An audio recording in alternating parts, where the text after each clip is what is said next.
참 좋으신 주님, 오늘 이 시간 이 말씀 가운데 함께하여 주셔서 선포하는 자나 듣는 자에게 동일한 은혜를 허락하여 주시고, 이 시간 아버지의 음성이 들리게 하시며 죄에 대해서 함께 바라볼 때에 우리 마음 가운데 있는 깊은 죄성을 발견하는 시간 될 수 있도록 아버지 인도하여 주시옵소서.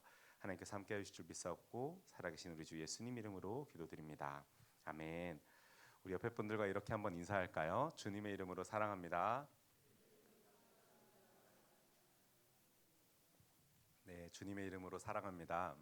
오늘 우리 또 많은 청년들이 함께 참석해 주셔서 너무 감사합니다. 제가 지난주에 우리는 아담에 대해서 함께 제가 좀 나누고 함께 좀 묵상하는 시간을 가졌습니다. 좀 기억이 나시나요? 혹시 아담 한 주 지났는데 또 뭐였지? 약간 아담 들었던 것 같은데 이렇게 생각하실 텐데, 그래서 제가 좀 정리를 한번 해봤습니다. 화면 한번 띄워주시면은 아담에 대해서 두 모습을 하나님께서 이렇게 주셨다라고 하셨습니다. 그 중에 첫 번째 모습은 무엇이냐면은 하나님께서는 아담을 창조 세계의 왕으로 부르셨다라는 것입니다. 그러면 아담이 왕인 이유는 무엇입니까? 그 안에 하나님의 형상을 닮아서 창조되어진 존재이기 때문에, 마치 아빠의 모습을 아들이 닮아서 그 아빠의 힘을 아들이 이어받는 것처럼 하나님의 형상으로 아담이 창조되었기 때문에 하나님의 하나님의 권위가 아담에게도 흘러갈 수 있다라고 말씀을 드렸습니다. 그러면서 하나님께서는 그냥 형상으로 창조하시고 끝 이렇게 하신 게 아니라 아담에게 또한 권위를 부어 주셨습니다. 어떤 권위냐면은 바로 창조 세계를 다스리고 돌볼 수 있는 하나님의 권위를, 창조주의 권위를 아담에게도 허락해 주셨다라는 것입니다. 그래서 아담을 하나님께서는 창조 세계의 왕으로 부르셨다. 이렇게 한번 첫 번째로 말씀을 드렸고요. 두 번째는 이것이었는데요. 창조 세계의 종으로 부르셨다라는 것입니다. 그러면서 우리가 2장 15절 말씀을 보면서 아담을 향하여서 아담에게 에덴 동산을 경작해라 그리고 지켜라 이렇게 말씀하셨던 것을 우리가 볼 수 있었는데, 이 말씀은 그냥 경작해라 그냥 지켜라 이 정도로 끝나는 것이 아니라 하나님이 창조하신 이 환경을, 이 에덴 동산을 아주 힘써서 너가 섬기고 그리고 아주 헌신적으로 돌보아야 한다, 이 말씀을 해주셨다라는 것입니다. 물론 여러분, 하나님께서는 아담을 왕으로 부르시고 또한 이 창조 세계의 종으로 부르셨다. 왕과 종이란 말이 굉장히 상충되는 언어로 우리는 느껴집니다. 왜냐하면은 우리가 생각하는 왕과 종은 너무나 다른 이미지이기 때문입니다. 그런데 여러분, 아담이 이렇게 섬겼던 이유를 우리는 잘 생각해 봐야 합니다. 아담이 창조 세계를 섬기고 돌보았던 이유는요, 하나님께서 왕권을 행사하셨던 방법이 바로 세상을 섬기는 방법이셨기 때문입니다. 그렇기 때문에 아담도 하나님의 형상을 닮은 모습으로서, 우리가 생각하는 왕 하면 어떤 모습입니까? 권력이 있고 권위가 있고 힘이 있어서 말 안 듣는 사람들을 마음대로 자기 마음대로 하는 그런 권한이 있는 게 왕의 모습 아닙니까? 그러나 하나님께서 창조 세계를 다스릴 때에는 그런 모습으로 세상을 다스렸던 것이 아니라 도리어 세상을 섬기면서, 그 모습이 누구에게도 나타납니까? 바로 이 땅에 오신 예수님께서 그렇게 본인을 말씀하시지 않습니까? 나는 세상을 섬기러 왔다.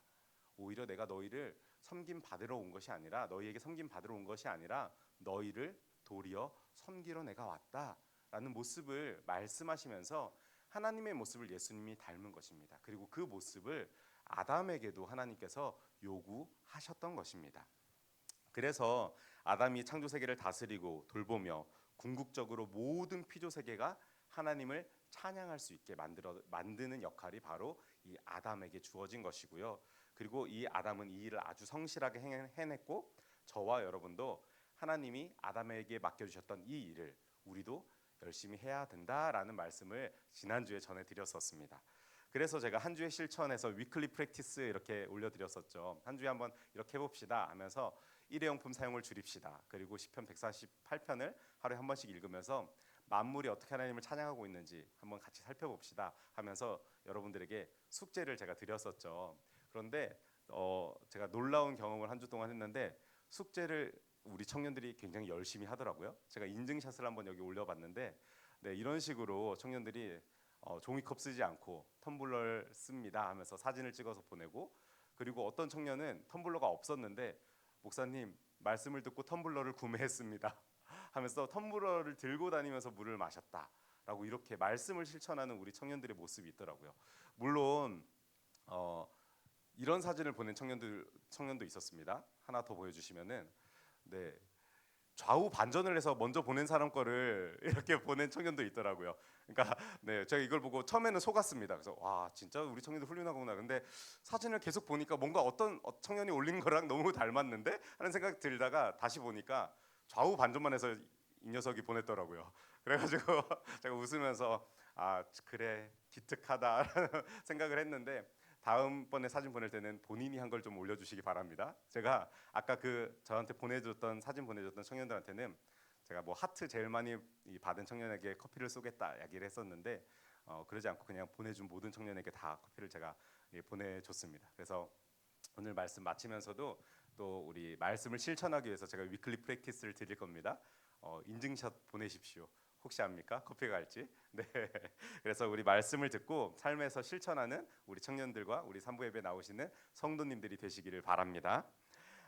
오늘은 이 창조 세계를 아주 성실하고 열심히 돌봤던 이 아담이요. 돌이킬 수 없는 실수를 하는 장면을 한번 묵상해 보려고 합니다. 우리는 이것을요. 죄라고 표현을 하고 있습니다. 여러분 죄가 무엇입니까? 우리 죄라는 말 참 많이 쓰죠. 근데 죄가 무엇인지 제가 국어 사전을 한번 찾아봤더니 이렇게 탁탁탁 세 가지로 정리해서 말을 해주더라고요. 첫째, 같이 한번 읽어볼까요? 시작. 네, 양심이나 도리에 벗어난 행위랍니다. 그러니까 쉽게 얘기해서 도덕적이거나 윤리적인 행위에서 좀 벗어난 행위입니다. 그런데 법적인 제재를 받을까요? 안 받을까요? 좀 받지 않는 의미인 것을 말합니다. 그러나 우리 인간상의 도리로서 법이 아니더라도 윤리적이거나 도덕적으로 좀 문제가 있는 행동을 하면은 그것을 죄라고 부른다라는 것입니다. 그리고 두 번째 같이 한번 읽어볼까요? 시작. 잘못이나 허물로 인하여 벌을 받을 만한 일. 그러니까 이거는 법적인 것입니다. 그러니까 내가 사법적인 법을 어겼기 때문에 벌을 받을 만한 일을 하는 것, 그것을 죄라고 표현한다라는 것입니다. 그리고 저는 국어 사전에서 이 세 번째 해석이 굉장히 놀라웠는데요. 세 번째 해석 같이 한번 읽어볼까요? 시작.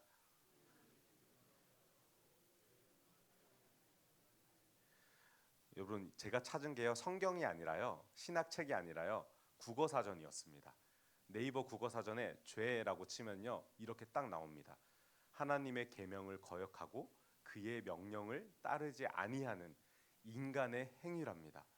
저는 국어 사전을 어떠한 그 정말 신앙심이 깊은 분이 만든 것은 아닐까라는 생각이 들 정도로 이 세 번째 해석을 보고 깜짝 놀랐는데요. 여러분 성경에서 말하는 죄 역시요. 이 세 번째 하나님의 계명을 거역하고 말씀을 따르지 않는 행위를 죄라고 성경에서 표현합니다. 그리고 한 가지 더 추가하자면은 여기서는 하지 말란 거를 하면은 죄라고도 하지만 하나 더 추가하면은 하란 것을 하지 않으면 그거 역시 죄입니다. 그러니까 하나님께서 우리에게 야 이거 하면 안 돼, 하면 안 돼, 하면 안 돼 하면서 율법들을 굉장히 많이 만들어 놓으셨죠. 그래서 우리는 율법을 어려워합니다. 아우 왜 이렇게 하지 말라는 게 이렇게 많아라고 생각을 하면서 어려워하는데 그거 어기면 죄기 때문에 하지 말라는 겁니다. 그런데 반대로 하나님께서 이렇게 해, 이렇게 해야 돼. 너희가 이렇게 살아야 돼. 그리고 이렇게 예배해야 돼. 이렇게 너희가 나를 찬양해야 돼라고 말한 것이 있는데 그런 방법 외에 다르게 하나님을 찬양하면은 그건 죄라는 것입니다. 성경에서는 그걸 다른 표현으로 우상 숭배라고도 표현을 하는 거죠. 우상에게 섬기는 방법으로 하나님을 예배하는 사람들이 성경에도 등장을 합니다. 하나님을 섬기는 방법을 분명하게 하나님이 가이드라인을 정해 주셨는데 이 우상을 섬기는 방법으로 마치 불 위에 자녀를 지나가게 하는 그런 법을 가지고 하나님 앞에 예배하는 사람들이요 성경에 등장합니다. 그런데 하나님이 그 예배 받으실까요? 안 받으실까요? 받지 않으십니다. 왜냐하면 하나님이 말씀해 주신 예배의 방법이 아니기 때문입니다. 그래서 죄는 우리가 이렇게 두 가지로 구분을 할 수 있는데 제가 예전에 대학 다닐 때 그 CEF라는 어린이 전도협회에서 잠깐 이렇게 좀 섬겼던 적이 있습니다. 물론 동아리를 섬겼던 것이고 그 단체에 속해 있었던 건 아닌데 동아리를 섬기려면은 그 무슨 훈련을 받아야 됩니다. 한 5주 동안 5주 정도 네, 훈련을 받고 한 주는 실습을 나가는데요. 초등학교 앞에 가가지고 진짜 아이들에게 복음을 전해야 됩니다. 그리고 오늘 우리 여기 이 교회에서 뭐 하는데 같이 가볼래?라고 하면서 그런 걸 하는데요. 제가 복음을 전할 때 애들이 잘 받아들였을까요? 저 경찰에 신고당해가지고 경찰서 갔다 왔었습니다. 복음을 초등학교 앞에서 얘들 안녕한데 누가 그걸 보고 신고했더라고요. 신고하셔가지고 경찰들이 와서 저를 양손으로 이렇게 잡고 오해하게 생겼잖아요, 그죠? 그래서 저를 여기 양쪽에서 잡고 경찰서 가가지고 저 전도사예요. 제가 거기서 해명을 했는데 안 믿어주시더라고요. 전도사라고요? 그래서 물론 그때는 머리를 이렇게 깎지 않았기 때문에 약간 더 의심한 눈빛이 있었지만 제가 막 호피무늬 잠바를 입고 전도를 하고 있어가지고 아마 더 그렇게 생각하시는 않았을까 이런 생각이 드는데 어쨌든 다른 목사님이 오셔서 예 전도사 맞습니다 해줘가지고 제가 거기 경찰서에서 나왔었거든요. 그러면서 제가 거기서 그 CEF에서 배운 죄라는 게 있었습니다. 아동들한테 죄를 가르쳐 줄 때 이렇게 가르쳐라라고 하면서 강습을 받았던 기억이 나는데요. 거기서 애들한테 이렇게 가르칩니다. 얘들아, 죄가 뭔지 알아? 죄는 하나님이 싫어하는 마음, 생각, 행동이야 라고 말을 하는 겁니다. 뭐라고요? 하나님이 싫어하시는 마음, 생각, 행동입니다. 여러분 너무 맞는 말 아닙니까? 하나님이 싫어하시는 마음과 생각과 행동은 죄입니다. 그런데 여러분 한번 여러분들에게 여쭤보겠습니다. 여러분 이런 하나님이 좋아하지 않는 생각, 마음, 행동 여러분 하십니까? 안 하십니까? 우리 자주 하죠. 그냥 하는 정도가 아니라요. 아주 자주 합니다. 심지어는 안 되는 줄 압니다. 이거 하나님이 싫어하는 건 줄 압니다. 근데 합니까? 안 합니까? 합니다. 더 심각한 건 뭐냐면은 이 행동이 안 되는 줄도 모릅니다. 이게 죄라는 사실조차 내 안에 죄라는 인식이 없습니다. 아니 왜 다 하는데 이게 왜 죄야? 아니 저 회사에서도 자기들 세금 탈세하기 위해서 덜 내기 위해서 이거 하는 거 다 하는 건데 이게 왜 죄야? 다 하는 거야 라고 말하면서 많은 세상 사람들이 하는 것들 나도 합니다. 여러분 신학에서는요 이 죄를 향하여서요 이렇게 표현을 하는데요. 인간이 아주 능동적으로 행하는 일을 죄라고 표현합니다. 그냥 능동적인 게 아니라요 아주 자발적으로 합니다. 그리고 아주 적극적으로 하는 것이 죄라고 신학에서는 표현을 합니다. 마치 우리가 느끼든 느끼지 못하든 중력이 우리를 잡아 당겨서 우리가 땅 위에 붙어 있는 것처럼 죄의 중력이 우리를 끊임없이 끌어당긴다라는 말입니다. 그렇게 표현을 하면서 여러분 우리에게 한 명의 신학적 선생님을 꼽자면은 저는 존 칼빈이라는 사람을 뽑을 수 있는데요. 이 사람이 이런 말을 했습니다. 한번 띄워주시면은 우리의 본성은 선이 결핍되어 있는 것만이 아니라 가만히 있지를 못하고 계속해서 온갖 악을 풍부하게 산출해낸다라고 표현했습니다. 이 사람이 쓴 기독교 강요 2권에 이렇게 표현을 하고 있는 건데요. 이렇게 말하는 겁니다. 우리로 대입을 하자면은 우리의 본성이요 선은 아주 결핍되어 있다라는 것입니다. 우리가 스스로 선을 행할 능력이 단 하나도 없다라고 표현합니다. 마치 바울이 말하는 것처럼 모든 사람이 죄를 범하였음에 하나님의 영광에 이르지 못하였더니라고 말을 하는 것처럼 모든 사람이 죄 가운데 있어서 선을 행할 능력이 없다라는 것입니다. 그런데 문제는 뭐냐면은 선을 행할 능력이 없는 것뿐만 아니라 오히려 죄를 풍부하게 산출해내고 있다라는 것입니다. 선을 행할 능력조차 없는데 거기서 그냥 그쳤으면은 모르겠는데 그것도 아니고 악을 우리 안에서 끊임없이 배출해내고 있다라는 것입니다. 여러분 성경도 죄가 이토록 우리를 끌어당기고 우리 역시 죄를 능동적으로 원하고 있다라는 것을 말하고 있습니다. 여러분 그러면은 우리가 질문이 한번 생기는데요. 여러분 성경이요 꽤 두껍죠. 꽤 두꺼운데 장수를 이렇게 세 보면요 1189장이 나옵니다. 제가 이거를 외울 수 있는 이유가 예전에 제가 교육전도사 때 장로님 한 분이 이름이 한팔규 장로님이 있었는데 그분이 항상 퀴즈를 내셨거든요. 그래서 한팔규에서 1 더하면은 1189다 이러시면서 1189장 이렇게 해서 제가 외웠던 기억이 나는데 성경이 총 1189장입니다. 그런데 여러분 죄가 어디쯤 등장할 것 같습니까? 한 600페이지쯤 돼서 죄가 딱 등장할까요? 600장쯤 정도 돼야 죄가 딱 등장합니까? 아니요. 우리 너무 잘 알죠. 하나님이 창세기 1장, 2장 정도에서 창조에 대한 얘기를 하신 다음에요. 곧바로 등장하는 게 죄의 문제입니다. 여러분, 하나님의 형상대로 창조된 아담, 그 처음 인간부터 죄의 문제가 시작된 것입니다. 여러분, 그러면은 우리 안에 질문이 생깁니다. 하나님이 만드신 그 형상에 조금 문제가 있었던 거 아니에요?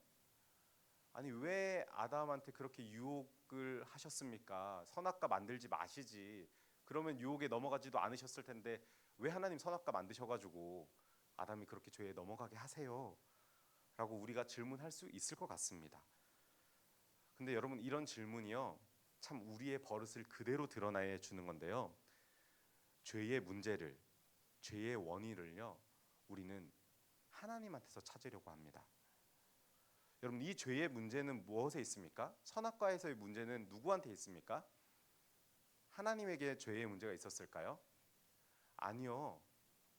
하나님은 아담을 충동질하지 않으셨습니다. 아담에게 선악과를 먹으라고 말씀하지도 않으셨습니다. 오히려 그 열매를 먹으면은 너가 반드시 죽을 것이야라고 명령하셨습니다. 그럼에도 불구하고요, 선악과를 먹은 것은 아담입니다. 하나님을 향한 아담의 반역에 이 죄의 문제가 있는 것입니다.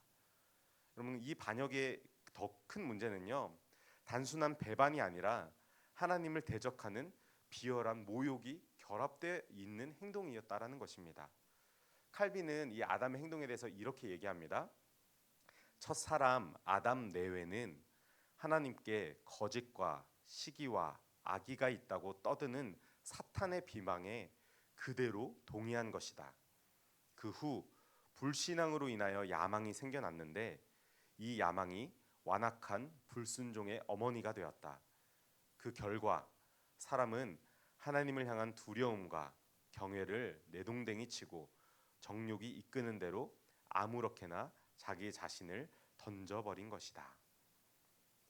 여러분, 아담은 하나님과 같이 될 수 있다라는 이 사탄의 유혹에요, 아주 능동적으로, 아주 적극적으로 반응했던 사람입니다. 그리고 이 선악과를 먹으면 죽는다라는 하나님의 명령을 두려워하기보다요, 결국 하나님과 같이 되려는 자신의 정욕에 몸을 맡겼던 사람이 바로 이 아담인 것입니다. 결국 이 아담과 하와는 어떻게 됩니까? 우리가 잘 아는 것처럼 에덴 동산에서 쫓겨나게 됩니다. 그리고 다시는 에덴 동산에 들어갈 수가 없습니다. 그 후에 둘이 동침을 하여서 자녀를 낳게 되는데 그 자녀가 우리가 잘 아는 가인과 아벨입니다. 이 가인과 아벨 이야기 우리 너무나 잘 압니다. 특별히 교육부서에서 하시는 분들은 너무나 이 얘기를 잘 아실 텐데요. 형 가인은 직업이 무엇입니까? 바로 농사하는 사람이었습니다. 그리고 동생 아벨은 어떤 사람입니까? 양을 치는 사람이었습니다. 그러니까 목축을 하는 사람이 아벨이었고요, 농사를 짓는 사람이 가인이었습니다. 이들이 그렇게 일을 하면서 어느 정도 세월이 지납니다. 그러다가 그 곡식의 첫 산물인지는 성경에 표현되어 있지는 않지만 그 곡식을 가인은 하나님께 드립니다. 그리고 아벨은 첫 양의 새끼를 하나님 앞에 드리게 됩니다. 그리고 우리가 잘 아는 것처럼, 그리고 무슨 이유인지는 잘 모르겠지만 하나님께서는 아벨과 그의 제물만 받으시고 가인과 가인의 제물은 받지 않으십니다. 이 일로 가인의 마음이 굉장히 상했습니다. 삐졌습니다. 그래서 가인은 동생 아벨을 들판에서 쳐 죽이는 일을 발생되게 됩니다. 여러분, 우리는 이 이야기를 들으면 이런 질문이 선뜻 먼저 생깁니다. 아니, 왜 하나님께서는 가인의 제사를 받지 않으셨지? 가인의 제사를 받기만 하시면은 이런 나쁜 일 일어나지 않지 않았을까? 라는 질문을 합니다. 물론 여러분, 정확한 답은요, 성경에 제대로 나와 있지는 않습니다. 왜 가인의 제사를 하나님께서 받지 않으셨는지에 대한 대답은 정확하게는 나와 있지는 않지만 우리가 유추해 볼 수 있는 말씀이 있습니다. 바로 요한 1서 3장 12절에 이렇게 써 있는데요. 가인같이 하지 말라. 그는 악한 자에게 속하여 그 아우를 죽였으니 어떤 이유로 죽였느냐? 자기의 행위는 악하고 그의 아우의 행위는 의로움이라. 아멘.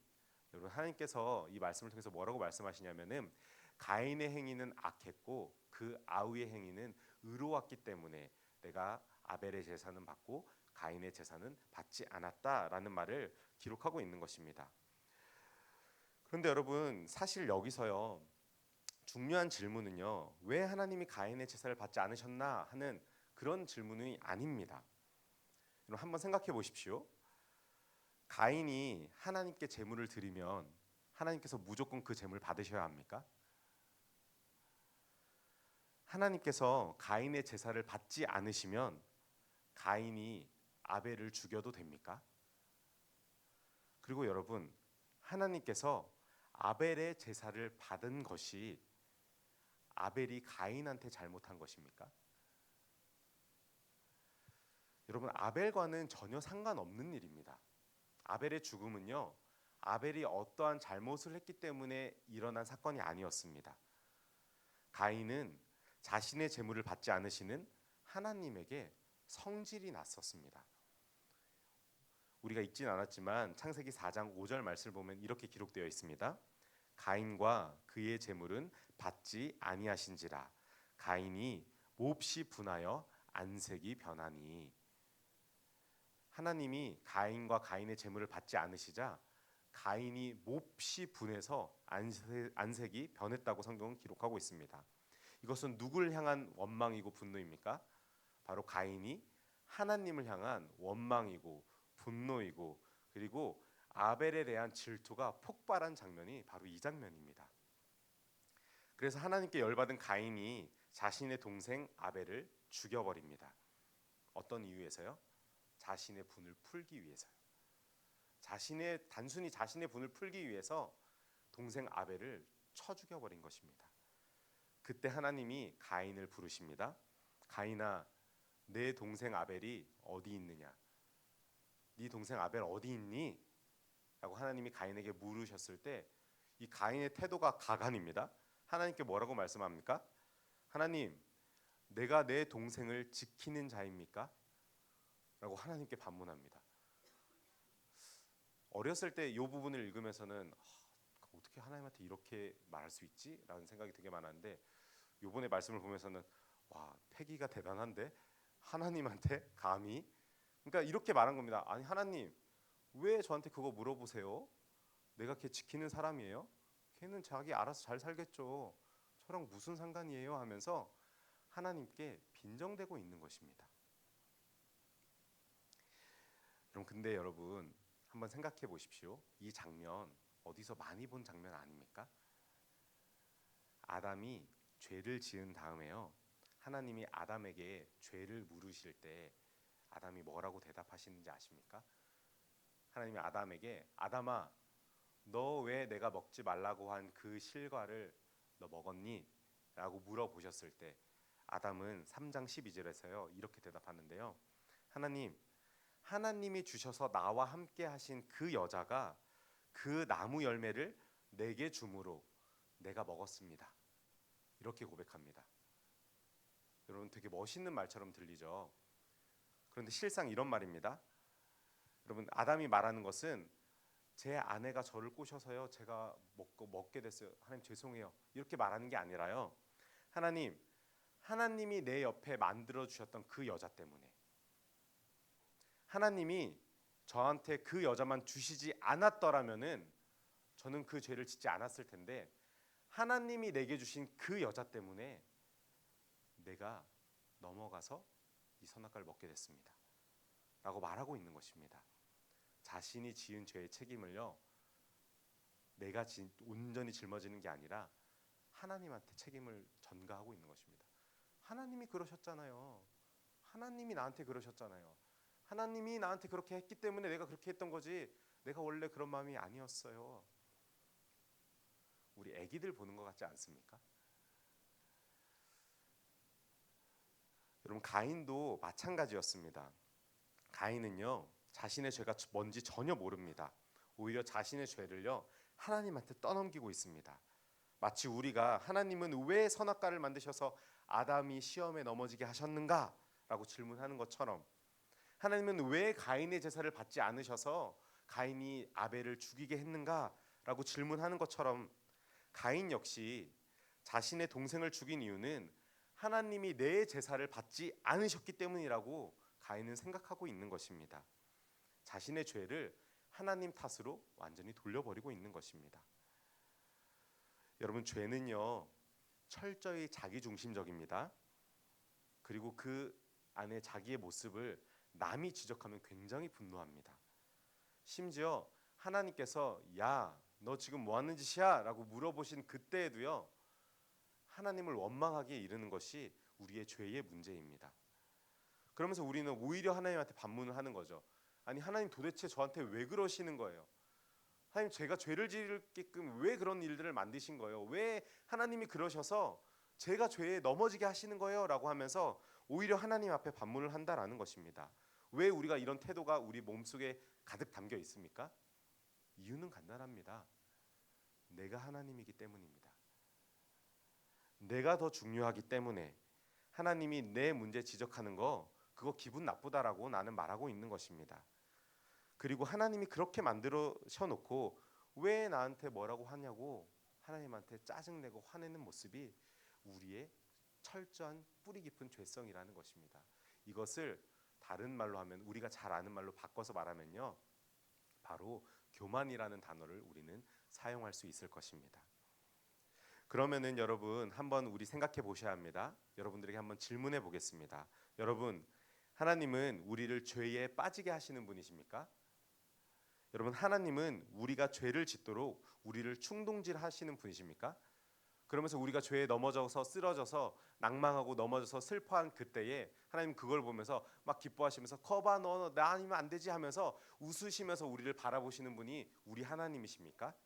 그러시려고 우리를 이 땅 가운데 창조하시고 우리를 이곳 가운데 보내주신 분이 하나님이십니까? 저는요, 오늘 본문이요, 오늘 우리가 읽은 이 본문이 하나님의 마음을, 우리를 향한 하나님의 마음을 정말 잘 표현하고 있다고 생각하는데요. 우리 오늘 본문 7절 말씀을 같이 한 목소리로 큰 소리로 한번 읽어보도록 하겠습니다. 시작.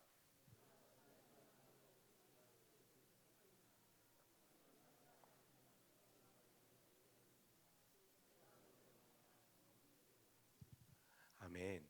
여러분, 제가 저기 노란색으로 탁 했던 거는 하나님께서 가인에게 이 말씀을 해주신 거거든요. 그러니까 동생 아벨을 죽이기 전에 가인이 안색이 싹 변했을 때, 그때 하나님께서 6절 7절 말씀으로 가인에게 말씀을 해주시는 장면입니다. 야 가인아, 네가 어떻게 안색이 그렇게 변했니? 네가 선을 행하면은 어찌 너 얼굴을 들지 못하겠냐? 선을 행하지 아니하면 죄가 네 앞에 엎드려져 있어라고 얘기를 하면서 분명하게 이렇게 말씀을 하시는 겁니다. 죄가 너를 원하지만 너는 죄를 다스려야 해. 죄는 끊임없이 너를 넘어지게 할 거야. 죄는 끊임없이 내 말이 아니라 너의 마음속의 욕망을 부추길 거야. 너의 분노를 부추길 것이고 네가 무슨 일을 할지를 계속해서 죄가 알려줄 거야.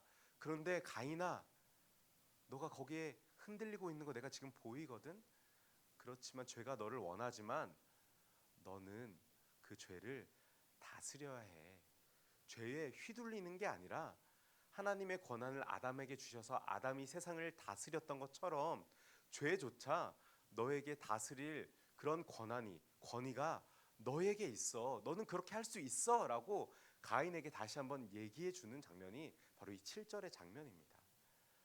여러분, 우리 하나님께서는 아담에게도, 그리고 그의 아들 가인도, 그리고 여기에 있는 저와 여러분들에게도 이 말씀을 하고 계신다라는 것을 기억하시기 바랍니다. 얘들아, 죄가 너를 원하지만 너는 죄를 다스려야 해. 매 순간 죄가 너를 강하게 유혹하지만 너는 죄를 다스려야 해. 입으로, 생각으로, 마음으로, 행동으로 죄의 충동을 이겨내야 해 라고 말하고 있는 것입니다. 여러분, 우리는 때로는 믿는 믿음 때문에 죄에 대해서 이겨낼 힘이 우리 안에 있다라고 또 착각하는 경우가 있습니다. 그렇지 않습니다. 여러분, 우리는 죄의 권능을 이겨낼 힘이 우리 안에 도저히 없습니다. 그 이겨낼 힘은 오직 주님을 의지하는 마음에서 나오는 것이고요. 주의 말씀을 우리의 삶으로 살아낼 때 죄에서 벗어날 수 있는 것입니다. 그리고 여러분, 죄의 상황을 맞닥뜨리면요, 도망쳐야 됩니다. 내 믿음을 시험하기 위해서 나는 이 정도는 이길 수 있어 하면서 그 자리에 서가지고 이 정도 유혹 난 굴복하지 않지, 거기에서 맞닥뜨리면 안 됩니다. 여러분, 요셉이 어떻게 했습니까? 보디발의 아내를 만났을 때요, 옷깃을 벗어두고 도망쳤던 사람이 요셉입니다. 죄는요, 우리가 맞서 싸울 대상이 아니라요, 도리어 도망쳐야 되는 겁니다. 그거 창피한 거 아닙니다. 오히려 하나님의 말씀을 지키기 위해서 죄로부터 도망치는 것, 하나님이 기뻐하십니다. 한 신학자는 이런 얘기를 하는데요, 오히려 죄의 상황에 내가 몸을 던지는 것, 그거는 도리어 우리가 하나님을 시험하는 행위라고 말합니다. 죄의 상황을 우리의 몸을 던지는 것은 하나님을 시험하는 행위라는 것입니다. 오늘 오신 여러분, 지금도 우리 눈앞에는요, 선악과 같은 죄의 유혹들이 질비하게 널려 있습니다. 그리고 이 죄가 우리를 강하게 충동질을 하면서 우리를 끌어당기고 있습니다. 이 유혹은요, 우리가 하나님 앞에 서는 그날까지 끝까지 계속될 것입니다. 절대 지치지 않을 것이고요, 쉬지 않을 것이고, 마치 하나님께서 지치지 않으시고 우리를 바라보시는 것처럼 죄의 권능도 우리 지치지 않고 우리를 끊임없이 끌어당긴다라는 말씀입니다. 그러나 여러분, 기억하십시오. 오늘의 말씀을 기억하면서 우리는 죄가 너를 원하지만 너는 죄를 다스려야 한다는 하나님의 말씀을 우리는 반드시 기억해야 합니다.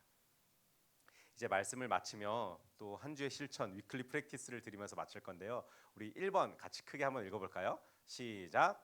내가 어떤 죄를 짓고 있는지 하루에 한 단어로 작성. 한번 여러분 집에 가셔서 노트를 꺼내시든 핸드폰으로 작성하시든 하루에 하나씩 한번 작성해 보시기 바랍니다. 장담컨대 하루에 한 번씩 죄 지을 것입니다. 그런데 내가 어떤 죄를 짓는지 모르고 짓는 거랑 내가 해놓고 아, 나 이거 죄구나 라고 깨닫고 적어 놓는 거랑은요, 너무나 다른 문제입니다. 그래서 물론 이거 인증샷에 저 이런 죄 졌어요 하고 보여주실 필요 없습니다. 그냥 네, 죄 안 궁금해요. 여러분 어떤 죄 짓는지 저 안 궁금하니까 핸드폰에 하루, 이제 내일이 며칠이죠? 20일인가요? 그렇게 20일 해가지고 나 만약에 오늘 뭐 욕심을 좀 부렸어. 밥을 적당히 먹어야 되는데 내가 탐심으로 밥을 더 많이 먹었어. 배가 너무 불러 하면서 탐심. 한번 그렇게 적어 보십시오. 그러면서 하루에 하나만 적어 보십시오. 그러면서 일주일을 한번 채워 보시면서 그 죄가 반복되는 죄가 분명히 여러분 안에 있을 것입니다. 사람마다 약한 부분이 있거든요. 그 약한 부분이 뭔지 한번 체크를 할 수 있는 아주 귀한 시간이 될 겁니다. 그래서 이거 첫 번째 숙제가 내가 어떤 죄를 짓고 있는지 하루에 한 단어로 작성해 보기. 이게 우리 청년들과 산부에 배우신 여러분들에게 드리는 숙제 1번입니다. 그리고 2번은 이 죄를 이길 믿음을 달라고 매일 기도해 보는 겁니다. 하루 일과를 마칠 때 하는 게 좋으시겠죠. 그래서 하루 일과를 마칠 때 오늘 내가 무슨 죄를 졌나 한번 생각해 보시고 단어를 적은 다음에 하나님, 제가 이 죄를 이길 힘이 제 안에 없습니다. 도와주세요. 저에게 믿음을 주세요. 라고 하면서 기도하는 시간을 가지시기 바랍니다. 여러분, 믿음 없다고 고백하는 거요, 부끄러운 거 아닙니다. 저도 그렇게 기도할 때 많이 있습니다. 저도 이 목사이지만 항상 뭐 금요 기도에 이렇게 기도할 때마다 믿음이 떨어진 제 모습을 보면서 하나님, 제 안에 믿음을 주십시오. 성령 충만을 허락해 주십시오 하는 기도를 매일같이 합니다. 그러니 여러분, 이거 부끄러운 기도 아닙니다. 그런 기도를 하실 때에 하나님께서 여러분들에게 믿음을 주실 줄 믿습니다.